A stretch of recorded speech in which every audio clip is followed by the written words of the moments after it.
दर्शकों, बहुत बहुत स्वागत है आपका हमारे खास कार्यक्रम उड़ान में। मैं हूं आपके साथ अलका सिंह।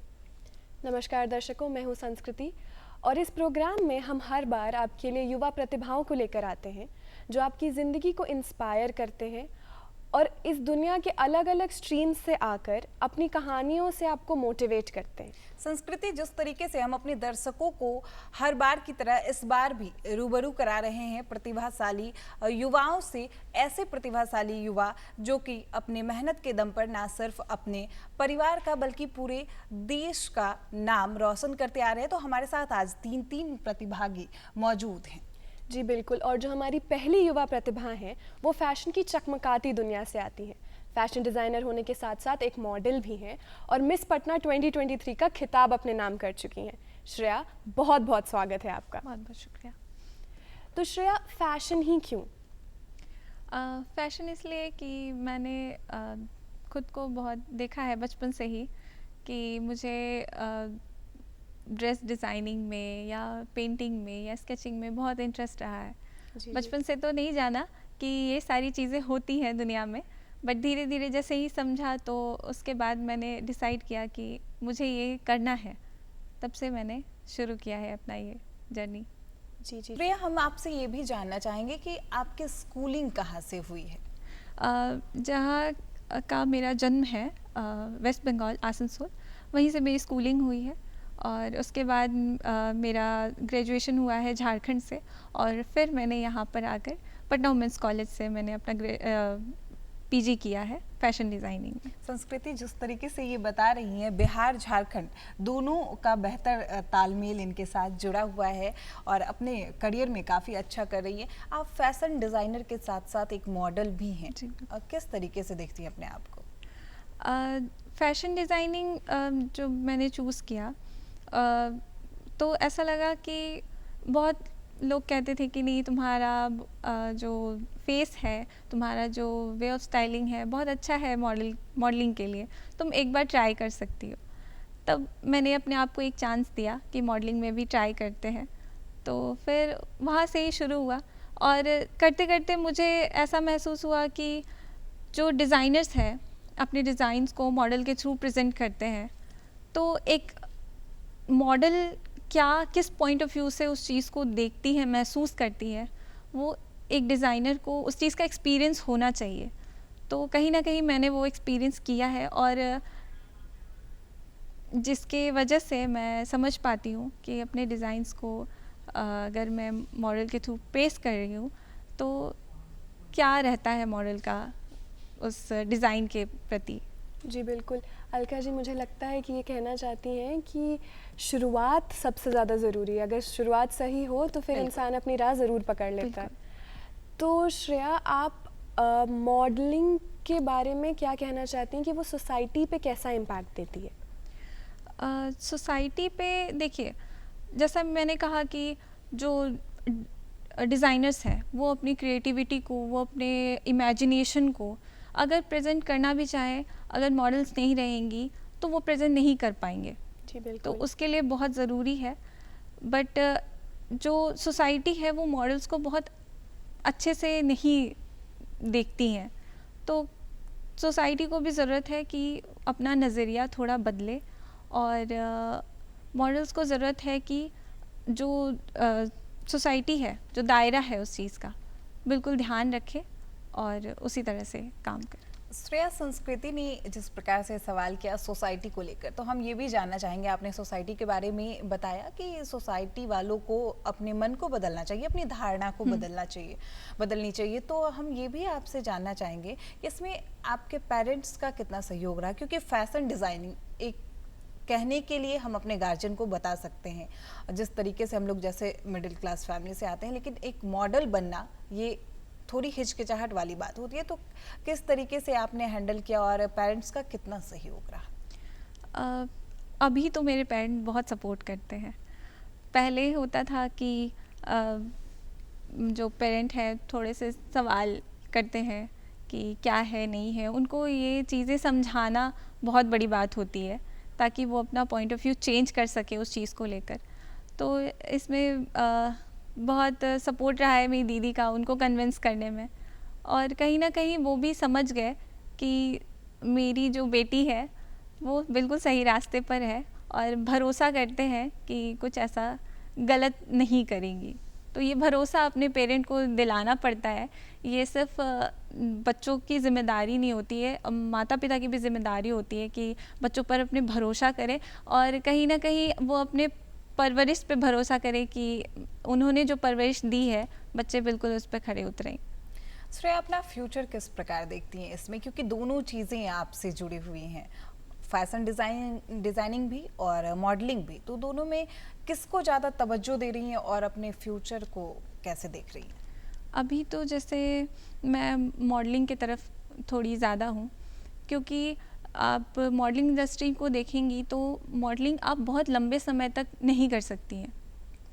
एक एज लिमिट होता है, एक बैरियर होता है कि नहीं आप बिल्कुल इस एज तक ही मॉडल बन सकती हैं, जो सुपर मॉडल्स होती हैं।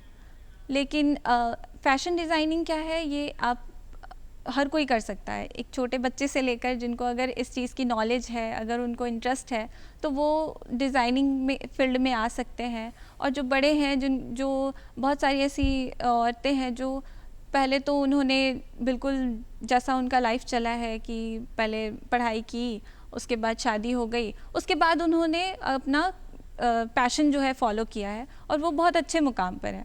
तो कहीं ना कहीं मैं लास्ट फैशन डिज़ाइनिंग को लेकर के चलूँगी और अभी तो दोनों का ही तालमेल मैं बैठा कर चल रही हूँ। जी बिल्कुल, तालमेल रखना बहुत ज़रूरी है। और आजकल जैसे आप फैशन इंडस्ट्री से रिलेटेड हैं, तो जो ट्रेंड्स चल रहे हैं आजकल, उनके बारे में आप हमारी युवा को क्या बताना चाहती हैं? ट्रेंड में तो आजकल बहुत चीज़ें आ जाती हैं, बिल्कुल समय ही नहीं लगता है कि आज ये कल की कोई बात है और आज बिल्कुल ट्रेंड में चल रही है। बहरहाल बात रही फैशन की, तो फैशन में जो भी ट्रेंड्स हैं, जैसे मैं अभी एक बुटीक में डिज़ाइनिंग का काम कर रही हूँ, तो हमारे पास जो लोग आते हैं उनको भी बहुत दिलचस्पी रहती है कि नहीं फ़ैशन फॉलो करना है और स्टाइल फॉलो करना है। बट जो फ़ैशन ट्रेंड होता है मॉडल के थ्रू, उनका फिगर, उनका कॉम्प्लेक्शन, वो चीज़ें बाकियों से अलग होती हैं। आप जो रनवे पे रहता है या जो बहुत ज़्यादा ट्रेंड कर रहा है, वो हर जो नॉर्मल लेडीज़ हैं या जो लड़कियां हैं वो नहीं पहन सकती हैं। तो हमारा ये काम रहता है कि उन्हीं चीज़ों को कैसे कंबाइन करके उनके लिए उनके कंफर्ट जोन में बना कर देना। इनके कहने का तात्पर्य ये है कि रनवे पे जो चीज़ें अच्छी लगती हैं, जो चीज़ें स्क्रीन पे अच्छी लगती हैं, ज़रूरी नहीं है कि हर इंसान पे वो चीज़ अच्छी लगे। और हमें इंसानों की तरह खुद को समझना चाहिए कि हमारे ऊपर क्या अच्छा लगेगा और उस हिसाब से ट्रेंड्स फॉलो करने चाहिए। वैसे युवाओं को क्या नॉलेज देना चाहेंगी, क्या मैसेज देना चाहेंगी जो कि इस फील्ड में आना चाहते हैं? बहुत लोगों के मन में ये महत्वाकांक्षाएं होती हैं कि वो फैशन डिज़ाइनिंग से जुड़े या फिर एक मॉडल बने, तो क्या कहना चाहेंगे उनके लिए, उनके गार्जियन के लिए? उनके लिए यही कहना चाहूँगी कि आपको थोड़ी सी समझ होनी चाहिए। बहुत ज़्यादा जल्दी नहीं करना है कि कुछ जो बच्चे होते हैं जो अभी मॉडलिंग कर रहे हैं, तो उनके पीछे उनके पेरेंट्स होते हैं, कहीं भी जाना है पेरेंट्स जाएंगे। बट जो उनसे थोड़े बड़े हो गए, 12, 13, 14 साल के जो बच्चियाँ या बच्चे हैं, उनको मैं ये कहना चाहूँगी पहले आप अपनी पढ़ाई पे ध्यान दो, क्योंकि मॉडलिंग आप उसके बाद भी कर सकते हो। पहले आप पढ़ाई पे ध्यान दो, आपको दुनिया की समझ पहले होनी चाहिए, इस इंडस्ट्री की पहले समझ होनी चाहिए, उसके बाद आप इस पे आओ तो वो ज़्यादा बेहतर है। तो दर्शकों, आपने देखा हमारे साथ अभी हैं स्टूडियो में मौजूद श्रेया, जो कि अपने भविष्य को जगमगा रही हैं और देश के लिए भी यही संदेश देना चाहती हैं, देश के युवाओं के लिए भी यही संदेश देना चाहती है कि वो भी अपने भविष्य को किस प्रकार जगमगाए। तो यहाँ रुकेंगे एक छोटे से ब्रेक के लिए, फिर जल्द हाजिर होते हैं। सुंदर वचनों से दिन की शुरुआत, बीती दुनिया की बात जीवन दर्शन और स्वास्थ्य की भी, सुरीले नगमे और आपका साथ, हर दिन नए मेहमान और मेजबान, बिहार बिहान। देखिए मॉर्निंग लाइव शो बिहार बिहान हर सुबह 8 से 9 बजे तक, सिर्फ डीडी बिहार पर। तो बहुत बहुत स्वागत है आपका ब्रेक के बाद। ब्रेक के इस बार हम लेकर आए हैं आपके लिए एक और युवा प्रतिभा जो कि आप लोगों को इंस्पायर करेंगे। तो हमारे साथ अभी मौजूद हैं बिहार के चर्चित फिलाटेलिस्ट हमारे साथ हैं, जिनका नाम है राहुल रोहितास जी, जो कि 2008 में इन्हें प्रेसिडेंशियल अवार्ड से सम्मानित किया गया है और पक्षियों के संरक्षक या क्वाइंस के संरक्षक कई सारे इनके और भी झुकाव हैं, लगाव हैं। तो सर सबसे पहले बहुत बहुत स्वागत है आपका। सो राहुल जी, मैं आपसे ये पूछना चाहती हूँ कि सिक्कों की खनक तो सबको अच्छी लगती है, लेकिन लोग अधिकतर सिक्कों को खर्च कर देते हैं। आपके अंदर ये जुनून कैसे जागा कि आपको सिक्कों को सराह कर रखना है? देखिए, बेसिकली ये जेनेटिक है। एक्चुअली हुआ क्या, मेरे दादाजी इसकी संग्रह करते थे, तो वो धीरे धीरे मेरे पास पहुंचा और जब मैंने इसे देखा तो मैं इससे बहुत इंस्पायर हुआ, बहुत फैसिनेट हुआ। और जैसे कि मैंने कहा, मैं वाइल्ड लाइफ कंजर्वेशन से भी जुड़ा हुआ हूँ। तो जब मैंने देखा कि भाई इसमें एक it can be used as a vehicle for conservation, for mass awareness, तो मैंने इसके संग्रह करनी शुरू की। और जब मैंने नेट खंगाला, जब मैंने और भी साहित्य पढ़ी, तब मुझे लगा कि बहुत से देशों ने इस पर बहुत से नोट्स और बैंक नोट्स निकाले हैं, कॉइन्स निकाले हैं, और उन्होंने वहाँ की जो इंडेंजर्ड स्पीसीज़ है, जो वहाँ की एंडेमिक स्पीसीज़ है, उसको उन्होंने उसमें डिपेक्ट किया है। तो मुझे लगा कि इसकी संग्रह करनी चाहिए और मैं इसे यदि पब्लिक में शो करूँ, खासकर जो छोटे बच्चे हैं, जो कमिंग यूथ हैं, तो उससे बहुत इंस्पायर होंगे और हमारे वाइल्ड लाइफ कंजर्वेशन और इकोसिस्टम को बचाने में अहम योगदान देंगे।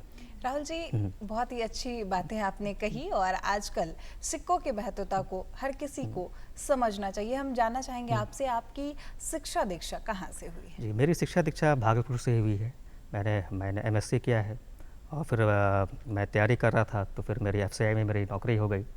लेकिन उसके साथ साथ ही एक्स्ट्रा करिकुलर एक्टिविटीज़ मैं बचपन से ही करता आ रहा हूँ, खासकर डाक टिकट संग्रह, सिक्कों की संग्रह और वाइल्ड लाइफ कंजर्वेशन से, खासकर बिहार में माइग्रेटरी बर्ड से कंजर्वेशन से मैं जुड़ा हुआ हूँ और अभी भी करता आ रहा हूँ। तो ये एक शुरू से मेरी हॉबी रही है, जो कि मुझे बहुत फैसिनेट करती है, मुझे बहुत अच्छा लगता है और मेरी चाहत होती है कुछ लोग इसे प्रेरणा ले सकें और इससे इंस्पायर हो सकें, तो बहुत बड़ी बात होगी मेरे लिए। संस्कृति अभी के युवा दूसरे तरफ जा रहे हैं, किन्हीं को एसडीओ बनना है, बीडीओ बनना है, तो किन्हीं को कुछ और। आप अपने आप को संरक्षक के रूप में किस प्रकार देखते हैं और कैसे ये ख्याल मन में आया? देखिए, ख्याल आप देख ही रहे हैं कि आज हमारी पृथ्वी की क्या स्थिति हो गई है। आज कहावत है कि common birds and common habits are both are uncommon today. जो गौरैया हम देखते थे 20 साल पहले, 25 साल पहले, अब देखने को नहीं मिल रही है। कौवे भी कम हो रहे हैं। जो कॉमन बर्ड्स हैं, जो आप देखें तो पूरी फ्लडेड है मीडिया कि ये कम हो रहा है, वो कर, ये मारा जा रहा है, वो मारा जा रहा है। ये बहुत अलार्मिंग सिचुएशन है एंड इनकन्वीनियंट ट्रूथ है। यदि आज हमने इसे नहीं बचाया, आज हमने कुछ काम नहीं किया, तो बहुत देर हो जाएगी और आने वाली पीढ़ी इसे सिर्फ म्यूज़ियम और किताबों में देख पाएंगे। नेचुरल सराउंडिंग्स में शायद ये हमें देखने को ना मिले, जो कि बहुत ही दुख भरी बात होगी। आप अपने सभी कामों को करते हुए इन कामों के लिए किस प्रकार समय निकाल पाते हैं? जी, ये एक्चुअली ऐसा है, ये आप ये कह सकते हैं कि मेरी मैडनेस है, और यदि आपको किसी काम में इंटरेस्ट है तो वो समय निकल ही जाता है। अब मैं जब भी टाइम मिलता है या छुट्टियों के समय, मैं इसमें अपना टाइम देता हूँ, मैं टाइम इसमें लगाता हूँ बेसिकली, और इसको मैं और इनरिच करता हूँ अपने कलेक्शंस को। आप जिस तरीके से अवेयरनेस फैला रहे हैं, जिस तरीके से लोगों को बता रहे हैं, लोगों का झुकाव क्या इस तरफ हो रहा है? जी बिल्कुल, लोगों का झुकाव हो रहा है। शुरू में लोग समझ नहीं रहे थे, खासकर हमारे बिहार रीजन में बहुत ड्राइनेस थी, लेकिन अब धीरे धीरे लोग इसकी इंपॉर्टेंस को समझ रहे हैं। अब लोग जान रहे हैं कि wild life conservation, ecosystem conservation क्यों जरूरी है। यदि ये हम ना रहे तो फिर शायद हम भी ना रहें। Right from bacteria to blue whale, सब एक दूसरे से जुड़े हुए हैं। यदि कोई भी एक लिंक टूट जाती है तो हमारा इस पृथ्वी पर जीना मुश्किल हो जाएगा। तो मुझे खुशी है कि मीडिया भी इस पर अटेंशन ले रही है, इंटरेस्ट अपने शो कर रही है, और स्कूल कॉलेजेस इनवाइट कर रहे हैं कि भाई आप अपना एग्जीबिशन लगाइए, लोगों को दिखाइए, खासकर छोटे बच्चों को, जो कमिंग यूथ्स हैं, तो इससे बहुत इंस्पायर हो रहे हैं और मुझे बहुत अच्छा लग रहा है कि उनकी पॉजिटिव रिस्पांस मुझे मिल रही है। ऐसा लगता है कि हम सब किताबों में इन चीज़ों के बारे में ज़रूर पढ़ते हैं, लेकिन अपनी तरफ से वो कदम नहीं उठा पाते। राहुल जी बहुत सराहनीय काम कर रहे हैं, लेकिन धन्यवाद। राहुल जी आप हमारी युवा को क्या बताना चाहते हैं कि वो क्या अपनी तरफ से कुछ छोटे कदम उठाएं, क्या एफर्ट्स डालें कि वो भी इन्वायरमेंट के प्रोटेक्शन के लिए जी। अपनी तरफ से योगदान दे पाएँ? बिल्कुल सही बात कहा आपने। देखिए, as charity begins at home, conservation also begins at home. ये ज़रूरी नहीं है कि आप नदी तालाबों में पहाड़ों पर जाके कंजर्वेशन करें, स्कूल कॉलेजों में जाके कंजर्वेशन करें। आप उसे अपने घर से शुरू कर सकती हैं। बेसिकली पानी बचाएं, जल आज तो गवर्नमेंट भी से बहुत ध्यान दे रही है। कैच से ड्रॉप मूवमेंट प्रधानमंत्री ने चलाया है कि भाई बारिश की एक भी बूंद बर्बाद ना हो। तो पेपर जो हम प्रिंटिंग में यूज़ करते हैं उसे हमें फेंक देते हैं, जो फालतू पेपर होती है उसे फेंक देते हैं, उसे भी आप यूज़ करें। या और भी घर में जो वेस्टेज होती है उसको हम यूज़ करके मैन्योर बना सकते हैं। तो ऐसे बहुत से कारक हैं, बहुत से फैक्टर्स हैं जिससे हम कंजर्वेशन घर में करके पर्यावरण को स्वच्छ और समृद्ध कर सकते हैं। राहुल जी, शौक से संग्रह तक का सफर आपने तय कर जी। लिया है। क्या लगता है कि युवाओं के भविष्य के लिए क्या संग्रहालय का निर्माण करेंगे? जी, बिल्कुल सही बात कहा आपने। जब से मैंने इसे स्टार्ट किया था तो काफ़ी कलेक्शन मेरी कम थी, लेकिन जब धीरे धीरे ग्रेजुअली अब कलेक्शन अच्छी हो गई है, तो मेरे मन में यह है कि आने वाले समय में मैं इसे एक छोटा सा संग्रहालय बनाऊं और लोगों को बुलाऊं, लोगों को दिखाऊं। लोग इससे प्रेरित होते हैं तो मेरे लिए बहुत अच्छी बात होगी। समाज में एक पॉजिटिव रिस्पांस आएगा, एक पॉजिटिव मैसेज आएगा, जो मैं चाहता भी हूँ। इस कार्यक्रम के साथ आप क्या कुछ बिहार के युवाओं को, देश के युवाओं को क्या संदेश देना चाहेंगे? मैं यही संदेश देना चाहता हूँ कि भाई एक हॉबी ज़रूर अपनाएं। एक हॉबी, देखिए, जब तक आप नौकरी में रहते हैं तब तक तो बहुत बिजी रहते हैं, नौकरी है, परिवार है, सब कुछ चलाना होता है। लेकिन जब आदमी रिटायर होता है तो बहुत अकेलापन महसूस करता है, एक सूनापन ज़िंदगी में आ जाती है। तो उस सूनेपन को दूर करने के लिए एक हॉबी ज़रूर अपनाएं। वो हॉबी कुछ भी हो सकती है, चाहे गार्डनिंग करें, चाहे म्यूज़िक है, चाहे फ्लैचली है, चाहे न्यूमिस्मेटिक्स है, चाहे राइटिंग है, कुछ भी आप अपनाएं। इससे आपको बहुत सुकून मिलेगा, मन को शांति मिलेगी और समाज में भी एक पॉजिटिव रिस्पॉन्स आएगा। आप जो कहना चाहते हैं आप राइटिंग में दे सकते हैं। तो बहुत तरह के फैक्टर्स हैं जो कि समाज में जाएंगे, इससे आपका नाम भी रोशन होगा, इससे लोग आपको जानेंगे भी और लोग इससे इंस्पायर भी होंगे। अपने काम को करते हुए इसके लिए भी समय निकालना, परिवार का कितना सपोर्ट मिलता है आपको? देखिए, मैं ये कहना चाहूँगा कि चमन में फूल तब तक नहीं खिल सकते हैं जब तक माली का सपोर्ट ना हो, माली अच्छा ना हो। और मुझे इस बात का बहुत फ़ख्र है कि मेरे पेरेंट्स, मेरी वाइफ, मेरे बच्चे और भी जितने समाज के लोग हैं, उन्होंने मुझे बहुत सपोर्ट किया। उनके सपोर्ट के बिना मैं आज आपके सामने नहीं होता। तो जब तक उनका सपोर्ट ना हो तब तक आप कुछ नहीं कर सकते हैं। तो उनका सपोर्ट तो शुरू से रहा है और जब उन्होंने देखा कि इसका इंटरेस्ट इसमें है और एक पॉजिटिव इंटरेस्ट है, तो उन्होंने और भी मुझे सहायता दी और भी मुझे चाहे पैसों से हो, चाहे रिसोर्सेज से हो, तो बहुत अच्छा एक सपोर्ट मिला है, प्लेटफॉर्म मिला है ताकि मैं अपने आप को रिप्रोड्यूस कर सकूं समाज के सामने। प्रेसिडेंशियल अवार्ड भी आपको मिला, जी। उनसे जुड़ी किन यादों को साझा करना चाहेंगे? जी, एक्चुअली मुझे उम्मीद नहीं थी कि मैं इस लायक हूँ या मुझे प्रेसिडेंशियल अवार्ड एक दिन मुझे मिलेगा। तो मैं तो अपना काम कर रहा था, तो फिर मुझे देश के जाने माने wildlife photographer and videographer, filmmaker Shri Mike Pandey, उनकी कार्यक्रम आती थी अर्थ मैटर्स।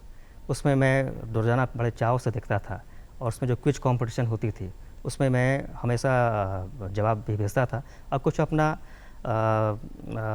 व्यूज़ भी अपना मैंने भेजता था। तो एक दिन कोई फ़ोन आई कि भाई ऐसे मैंने आपका पढ़ा, बहुत अच्छा लगा और मैं चाहता हूँ कि ऐसे मैंने आपको नॉमिनेट किया है, आप दिल्ली आ जाएँ। तो मुझे तो बहुत आश्चर्य हुई कि मुझे तो छोटे लोग को इतनी बड़ी सम्मान मिल रही है, तो ये मेरे लिए नहीं, मेरे परिवार के लिए, पूरे बिहार के लिए फ़ख्र की बात है। तो फिर मैं वहाँ गया, मुझे बहुत अच्छा लगा और इससे बहुत सारे लोगों से जान पहचान भी हुई और लोगों ने मेरे काम को जाना, लोगों ने बिहार को जाना कि बिहार में ऐसे कुछ लोग हैं जो कि ऐसा काम कर रहे हैं। फिर अभी 2020 में जम्मू में पहली बर्ड फेस्टिवल हुई थी, उसमें हमारे सूबे के मुख्यमंत्री श्री नीतीश कुमार आए थे। उन्होंने भी मेरी कलेक्शन को देखा, बहुत सराहा और इंस्पायर किया। तो धीरे धीरे ये जर्नी चल रही है, चलती रहेगी और मुझे उम्मीद है कि और भी लोग इसमें जुड़ेंगे। तो दर्शकों, हमारे साथ अभी मौजूद हैं स्टूडियो में चर्चित फिलाटेलिस्ट और जो कि किसी पहचान की मोहताज नहीं है, और इन्होंने काफ़ी अच्छा संदेश युवाओं को, खास कर देश के सभी लोगों को दिया है कि हम चाहे किसी भी कार्यपथ पर रहें, लेकिन हमें अपनी हॉबी या फिर जो हमारे आत्मा को संतुष्टि दे वो काम नहीं छोड़ना चाहिए। रुकेंगे यहाँ एक छोटे से ब्रेक के लिए, जल्द हाजिर होते हैं। नारी नारायणी है, समाज की सच्ची शिल्पकार है, ममता, प्रेम, धैर्य की धार है, सृष्टि का सौंदर्य है स्त्री, जीवन का संगीत है स्त्री, निडर है, लीडर है। हर स्त्री को चाहिए उसके हिस्से की जमीन और एक खुला आकाश। देखिए महिला सशक्तिकरण पर आधारित कार्यक्रम खुला आकाश, सोमवार से शुक्रवार लाइव दोपहर 12 बजे सिर्फ डीडी बिहार पर। ब्रेक के बाद एक बार फिर से बहुत बहुत स्वागत है आप सबों का। आज की हमारी तीसरी युवा प्रतिभा हमारे साथ मौजूद हैं कौशिकी श्रीवास्तव, जो कि एक ब्लॉक पेंटिंग आर्टिस्ट हैं। कौशिकी, आपका बहुत बहुत स्वागत है हमारे स्टूडियो में। नमस्कार। तो कौशिकी, पहले तो आप हमारे दर्शकों को ये बताइए कि आखिर ब्लॉक पेंटिंग होती क्या है। ब्लॉक एक लकड़ी का सांचा होता है जिस पे हम डिज़ाइन को कार्व करते हैं। डिज़ाइन को कार्व करने का भी प्रक्रिया होता है। सबसे पहले हम कोई भी डिज़ाइन लेते हैं, सोचे अगर राम जी हैं या सीता माँ है, तो उन लोगों का डिज़ाइन दिमाग में आया तो हम उसको लकड़ी पे कैसे लाएं। तो सबसे पहले हम पेपर पे पेंसिल से ड्रॉ करते हैं, स्केच तैयार करते हैं, फिर उसको ट्रेस करते हैं, फिर ट्रेसिंग पेपर के थ्रू लकड़ी पे ले आते हैं और उसके थ्रू हम कार्विंग करते हैं और देन कपड़े पे प्रिंट करते हैं ब्लॉक से। अच्छा, तो कार्विंग करने का जो प्रोसेस होता है उसके बारे में थोड़ा हमें गहराई में जाके समझा सकती हैं? हाँ, वो कार्विंग करते हैं जैसे कि लकड़ी पे जैसे हम डिज़ाइन उस पर ट्रेस किए, फिर हमारा एक टूल्स आता है जिस टूल्स के अकॉर्डिंग हम ब्लॉक जैसे 3 प्रकार के होते हैं, रेक, दत्ता एंड गद। तो हम सबसे पहले उसका आउटलाइन को कार्व करते हैं। जैसे राम जी का जो धनुष लिए हुए हैं, तो धनुष का जो एरो बना है, जो उसका डिज़ाइन है, उसके आउटलाइन को हम कार्व करते हैं। फिर उसके अंदर के पार्ट को हम कार्व करके अलग निकालते हैं। हमारे इस तरह से 3 ब्लॉक का सेट तैयार होता है। राम जी का आउटलाइन का, फिर अंदर के पार्ट का, जैसे ब्लू उनका बॉडी है तो ब्लू पार्ट के लिए एक अलग ब्लॉक रेडी करते हैं। फिर येलो उनका धोती है तो धोती के लिए एक अलग ब्लॉक रेडी करते हैं। इस तरीके से हमारा 3 ब्लॉक तैयार होता है। जी बिल्कुल। आपको कौशिकी इस टेक्सटाइल की तरफ रुचि कैसे हुई? बचपन से ही पेंटिंग स्केचिंग का शौक़ था, बट उस वक्त मुझे इसका आइडिया नहीं था कि कैसे क्या करना है। तो जैसे जैसे बड़ी हुई तो मैंने पटना वुमेंस कॉलेज में इसका एडमिशन लिया और वहाँ से फ़ैशन डिज़ाइनिंग का शुरुआत हुआ। और वहाँ से फ़ैशन डिज़ाइनिंग में तो बहुत कुछ आते हैं, जैसे कि पेंटिंग, स्केचिंग और ड्राफ्टिंग, स्टिचिंग, सब कुछ। बट ब्लॉक मुझे अच्छा लगा, कुछ अलग लगा, यूनिक लगा। और ब्लॉक बिहार का नहीं है, ये बाहर का है, ये राजस्थान और गुजरात के साइड का है।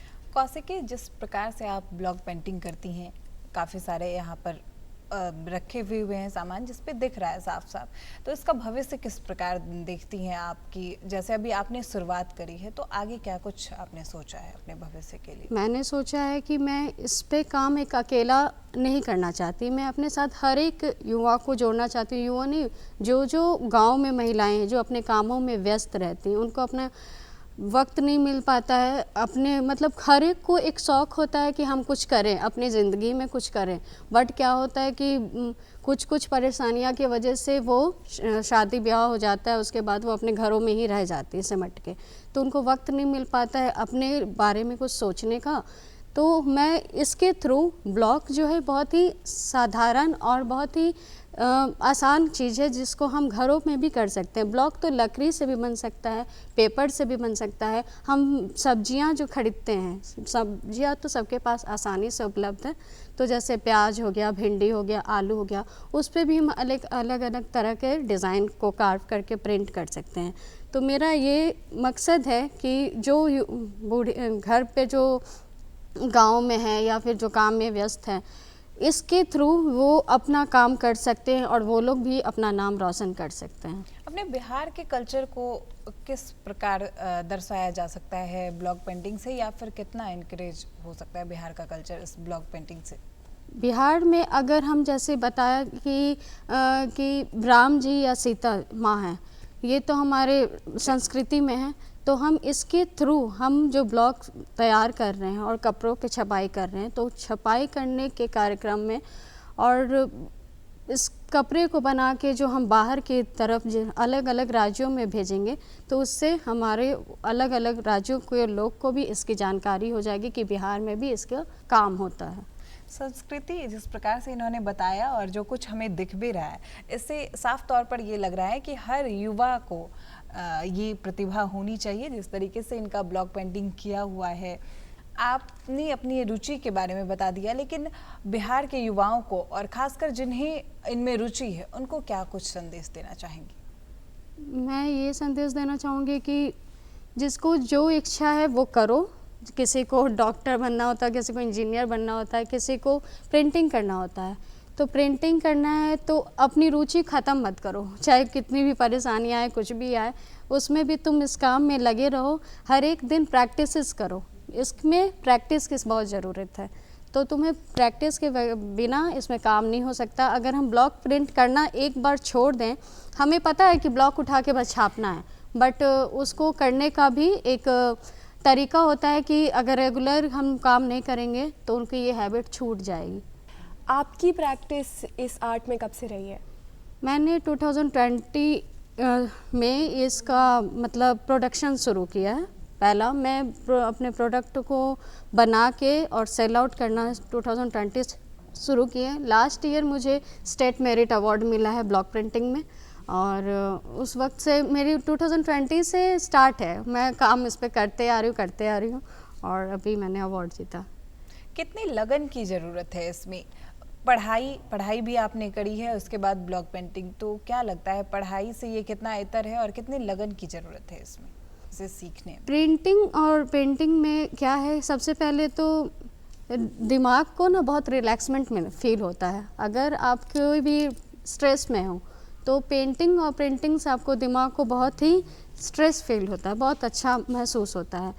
तो इसमें पढ़ाई भी तो ज़रूरत है ही, पढ़ाई से ही तो ये आर्ट भी आता है कि कैसे हमको डिज़ाइन कहाँ रखना है, कलर का सेंस होना चाहिए, कलर आना चाहिए। तो दोनों को साथ मिला के चलें, और लगन तो होना ही चाहिए, बिना लगन के इसमें काम हो नहीं सकता। पढ़ाई तो पढ़ लेते हैं आदमी, बट इसमें चाहिए क्रिएटिविटी, अंदर से क्रिएटिव माइंड होना चाहिए कि हमको क्या डिज़ाइन लाना है, क्या करना है। तो संस्कृति काफ़ी अच्छी बात इन्होंने बताई, और युवाओं को इन चीज़ों की, मैंने पहले भी कहा कि प्रतिभा होनी चाहिए। बल्कि मैं तो ये कहूँगी कि युवा अगर हर चीज़ करते हैं, जैसा कि बताया इन्होंने, कौशिकी जी ने, हर चीज़ करे, लेकिन साथ ही साथ अगर आप में प्रतिभा है तो उस प्रतिभा को छिपाएं नहीं, बल्कि उसे जागरूक करने की ज़रूरत है। जी बिल्कुल। आज के हमारे तीनों युवा प्रतिभा ने हम सबको यही बताया कि अपने अंदर का पैशन जारी रखना बहुत ज़रूरी है। आज के लिए इतना ही, मिलेंगे आपसे अगले एपिसोड में। तब तक के लिए नमस्कार।